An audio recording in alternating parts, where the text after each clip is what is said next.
This May 8th, there was a spectacular event in Washington, D.C. to commemorate the 70th anniversary of the VE Day, Victory in Europe Day. 56 warbirds flew down the mall, over the National World War II Memorial, further on down the mall, and then back out to the Potomac. It was moving at so many levels, it's hard to describe. And we're going to present an award this evening to the folks who helped make that possible. But first, we're going to tell about what happened and how it happened. Pete? Well, it was May 2014. I'm up on Capitol Hill, and our favorite aviator, Congressman Sam Graves, sits down with me at breakfast and says, you know, we've got this Texas Flying Legends TBM Avenger. I want to fly it up, right up Constitution Avenue. And he said, you know how to make that happen. Go do it. And I looked at him. I said, oh, yeah, I can call the Secret Service right now. It'd be a piece of cake, Congressman. About 48 hours later, I figured out that the May 8th of 2015 was the 70th anniversary, and I knew we had our hook. So what do you do when you're presented with a challenge? You consult with your family. And you all are the air show family. So within this room, so many people went to work. The very first call was to John Cuddy, and we started plotting. Second call was to Steve Brown. We get Warren involved in this with Texas Flying Legends. I pick up the phone, call Tebow, and I said, Tebow, you do these flyovers at Arlington Cemetery all the time. Tell me about the airspace. And then next call was to Wayne Boggs. Very quickly, I call Lee Lauterbach, say this is a zero mistake. We got to make it pilot-proof. How do we do this safely? And calls just go on and on. Rob Ryder, how do we do a narration at the World War II Memorial to make it work? And it just starts to snowball from there. We have a year to put it together. And in this process of doing something that people said you will never, ever get the approvals to make happen, it just was so absolutely heartwarming to know that every one of the people up on or in Washington, D.C. and the federal government that we touched with this didn't say no. They said, how can we help make this happen? Now, of course, there was a little encouragement along the way. We went and we had a letter signed by virtually every chairman in the House of Representatives that was handed to the FAA administrator. Said, this is going to happen. Let's figure out how. But when the FAA went to work and started the coordination team, and you're going to hear about one of our heroes here in a few minutes, who started to work the interagency process, it just started, people came out of the woodwork to say, let's make this happen. And what was so cool is nobody did this to make a buck.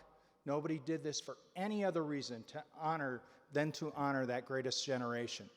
But I'm here to tell you, as all of us know that have been involved in the airshow industry, is that the logistical challenges of being able to get together that many warbirds and to work out everything with the airfields that we were flying over and all the requirements in the Washington, D.C. area, you had to go with the pros. And so I'd like to ask Steve to talk a little bit about what CAF did in that process. Thanks, Pete. Obviously, when Pete came to us and we got with Texas Flying Legends, and a lot of the warbird operators, if not all of them in the room, had some hand in this. Unfortunately, we couldn't pull all the funds together. We wanted to have everybody involved, but we were able to pull off 56 airplanes, which was amazing. Of course, the goal and why we were doing this was to be able to honor those vets of World War II. And down on the ground at the World War II Memorial, we had over 300 World War II vets. And it was an amazing thing that happened on there because we wanted to honor those who sacrificed at home, who built the arsenal of democracy, which is, of course, what we were recreating there. And it was an amazing thing from above, as I was part of in the group of the Flyover, to see Washington, D.C. come to a dead stop. All of the bridges stopped. There were cars along it, people getting out of their cars, looking out. All of the buildings, all the balconies, the Kennedy Center had people on top of it. The entire town came to a stop, and they got a chance to see what we do in aviation. And we were to take our part of it, of general aviation, the warbird, and really show them what we can do. And everyone was amazed that we'd pull off this event as we did. And I think finally what it showed was the kind of industry collaboration we have, and that all the groups came together. We had two guys, and we're going to honor a lot of people, but in our group, just to get 56 airplanes coordinated and the flyover with 13 flights on time every minute and a half, you know, Bob Stenovic and Mike Ginter, two guys that just really worked hard to make it happen. And all the collaboration that we had, and of course, the best friend that general aviation has in this government, which is Congressman Sam Graves. And I'm sorry he's not here, but he's really a motivating factor. So with that, we want to share a little film made that gives you a touch if you didn't get a chance to see it.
Had this dream of flying airplanes. Pearl Harbor happened on December 7th.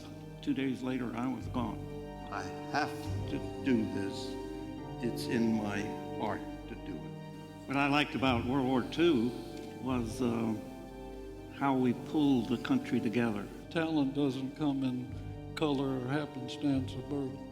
It comes in being prepared, and that's the opportunities that we have had here in America. You were liberated on your way into LaGuardia, and you wrote that the pilot came across the harbor. He banked around the Statue of Liberty. I can't express what that did, what that meant. I was home.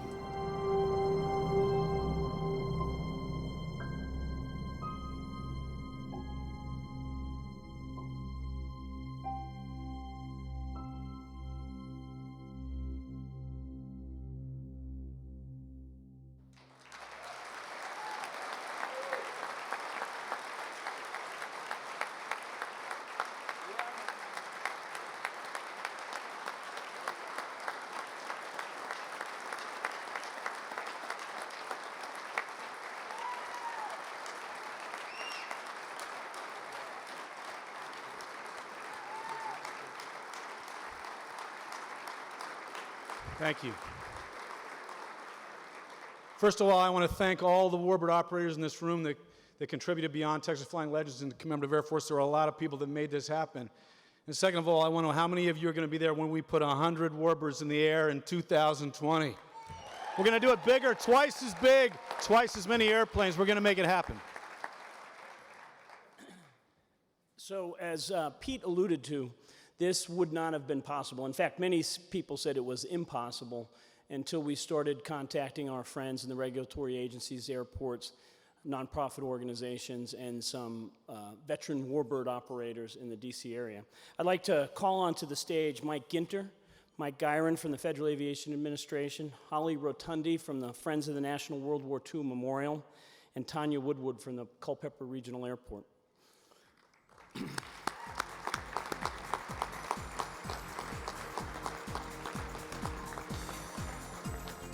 In recognition of all that these folks did, the ICAS Board of Directors has awarded these groups and several others that were involved with the Arsenal of Democracy its Special Achievement Award.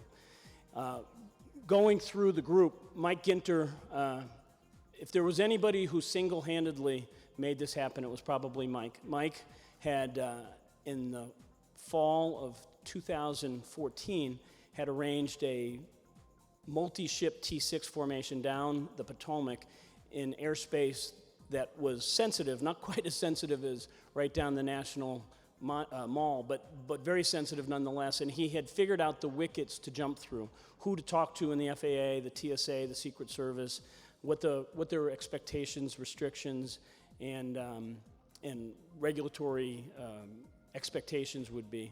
He worked this issue, I would say it was the better part of a full year, and solved every one of the problems. And he did that in large part because he had cooperation from so many regulatory agencies. But Mike Ginter, thank you very much for what you've done for us.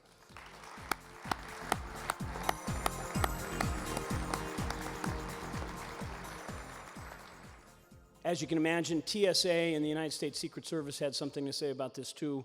These planes flew within a half mile of the White House in weapons of war, warbirds with very heavy airplanes, lots of fuel, people that the Secret Service did not necessarily know. The Secret Service, again, just how do we get to yes? What do we need to do to help you do this? And they were instrumental. Forrest Pruitt in particular was very helpful. He worked this issue from beginning to end, largely in conjunction with Mike. He wasn't able to make it tonight, but the Secret Service was instrumental in this. TSA was also very helpful, very forward-thinking, very positive about how are we going to make this happen. We also had the help of two different regional airports in D.C., the Manassas Airport in Manassas, Virginia, and the Culpeper Regional Airport in Culpeper, Virginia. The big bombers were based in Manassas. The fighters and the trainers were largely based at Culpeper. Tanya Woodward from the Culpeper Regional Airport is with us. That group pulled together an enormous amount of volunteers. They hosted these people in their town, busting at the seams in the hotels, managed all the people that came down to see these airplanes, and we're very, very thankful for the participation and the help of both Culpeper and Manassas. Thank you very much, Tanya.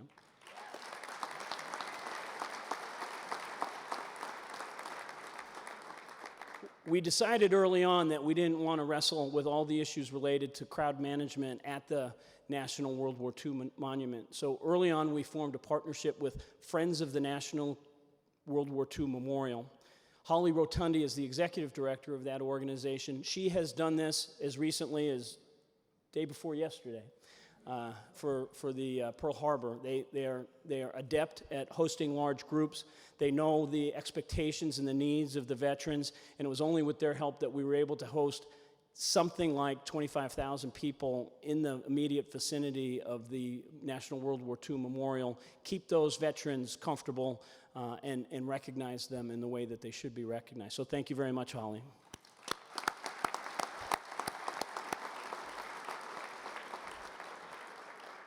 For better or for worse, some of us, the only involvement we have with the FAA is a series of no's. But they said yes repeatedly. It helped, as Pete pointed out, that the administrator was in favor and supportive of this right from the start. But everybody in the organization, from air traffic control to security to flight standards, and especially the folks at AFS 800, found a way to let something happen that would not normally happen. And so, Mark Gyron, please accept our thanks and a small token of our appreciation to the FAA.